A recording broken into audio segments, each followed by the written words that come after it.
Hey everyone, welcome back to Tool Talk. I'm really excited to be able to talk today about the hammer handpiece. I have my headphones in today because the last time that I tried to record this, the noise was wild and it didn't really work that great. So I'm trying it a different way today with my headphones in, so hopefully the noise won't be too bad. I also want to talk about in this Tool Talk, like when you do want to use a hammer handpiece and maybe when you'll still want to revert to using hand tools. It's a really great tool to have. I highly recommend having it in your toolkit. Personally, I have two flex shafts hanging up here, and one of them always has a hammer handpiece on it. The other one always has my quick change handpiece on it. It makes a lot of my work in stone setting go super, super fast, more efficient. It's just better. So really quick, let's just talk about what it does. So if you look at this, I'm just going to see if I can get this a little focused. Okay. So what it does is as you press on the foot pedal of your flex shaft, this piece is actually going to be moving up and down just a little bit. Sorry, that's not totally in focus. So what I'm going to do is I'm going to turn my camera down and I'm going to let you see how this all works. Okay. All right, so one of the things you can see right away is that I have one of these fancier little guys. It's not wood, it's made of Delrin, which is a little bit sturdier. It's got a little bit more surface area, but don't be intimidated by my fanciness.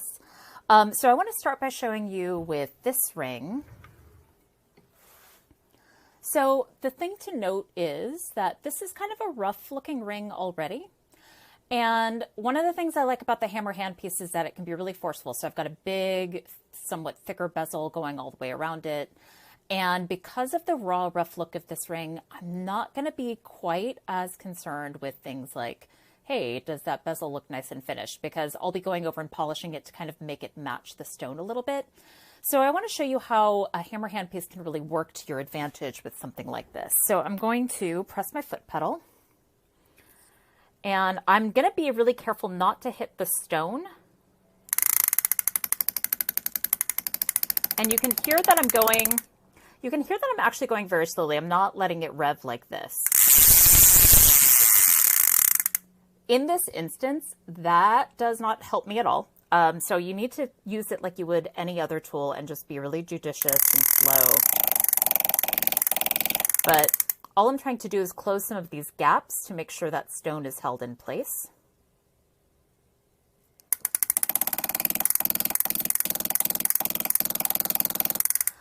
For those of you who are wondering, I am using a Lucas foot pedal with this, so I'm not using the standard Foredom foot pedal, which is partly how I'm able to get such great control. Would highly recommend if you're going to get a hammer handpiece, get the better foot pedal. It's going to give you so much more control.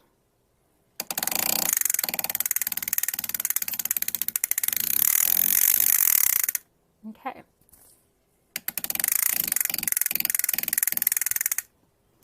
All right, so let's get a little closer up.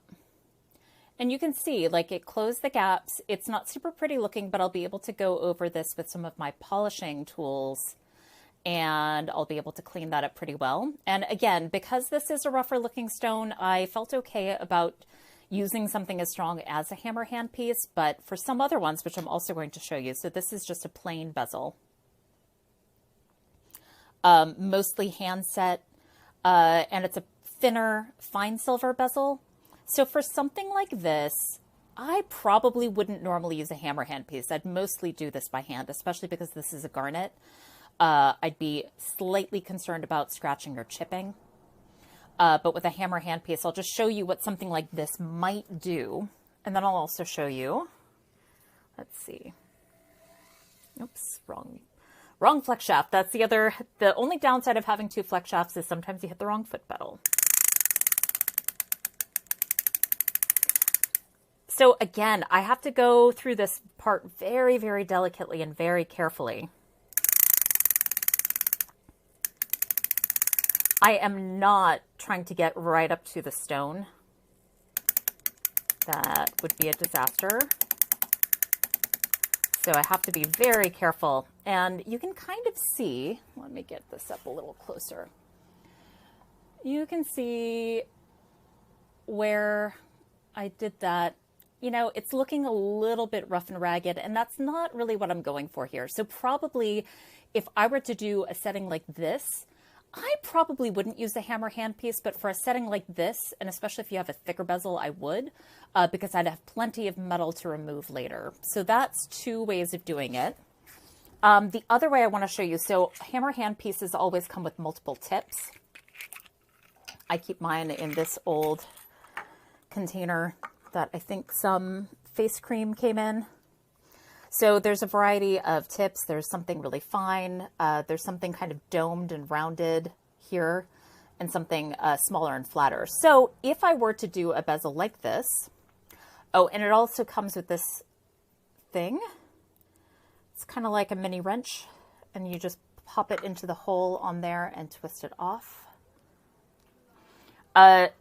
For the life of me, I cannot remember if the tips came with my hammer handpiece or if I had to buy them separately. If you do have to buy them separately, I highly recommend. Actually, the multiple shapes are super beneficial and they can help you out a lot. So what I'm going to do now is try it with the more rounded, softer dome piece to see if I like that effect any better. Yeah, I'm probably going to say no on this. It's a little too much texture for me.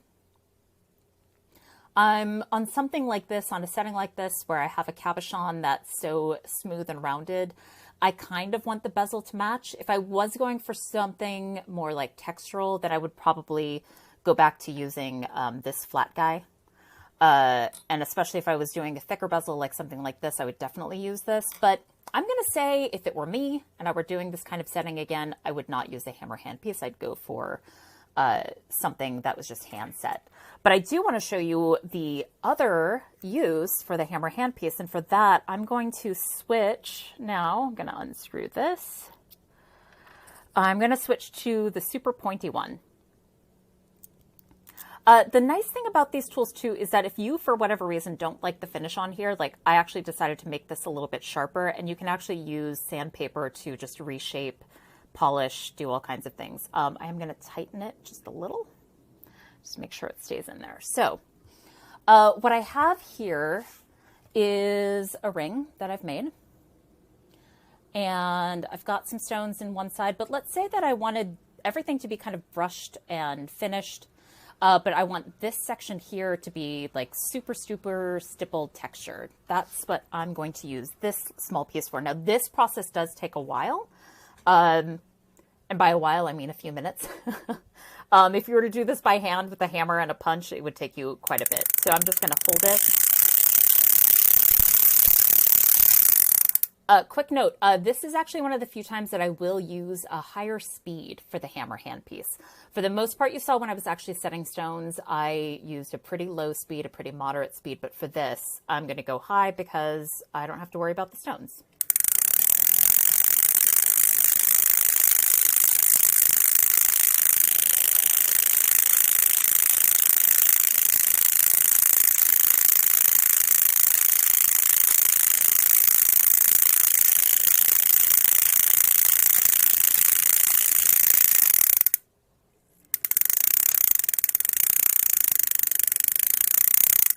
Okay, so let's get you a close-up of this. So you can see now, okay, so I've got the brush texture on this side and this stippled in like less than a minute just for this section. I will say on sterling silver, this stippling process takes no time at all. You'll probably find that on 14 karat yellow, it's going to take a little bit more power. You might have to press a little harder, though you don't want to press too hard, of course. But that's what I use the pointed texture for. So that is how I use a hammer handpiece. So again, it's great for setting, especially for heavier bezels, especially for pieces where you're not super concerned about the final finish or having to finish your bezel all over again. For something like this, though, I think I would still opt for hand setting. And then, of course, it is just amazing for this kind of texture. And you can actually use like something like this, which has like the larger rounded top, if you wanted to do like that really refined hammer texture. You could use something like this, but for today, to do that stippling texture, I use the small one. The other tools that came with my pack, this one's a little bit flatter. This is the kind of thing I might use to set, if I were to say do a bezel like this, but in a heavier setting, I might go for something like this to refine it. But for the most part, when I'm doing the bezel setting, I kind of use this.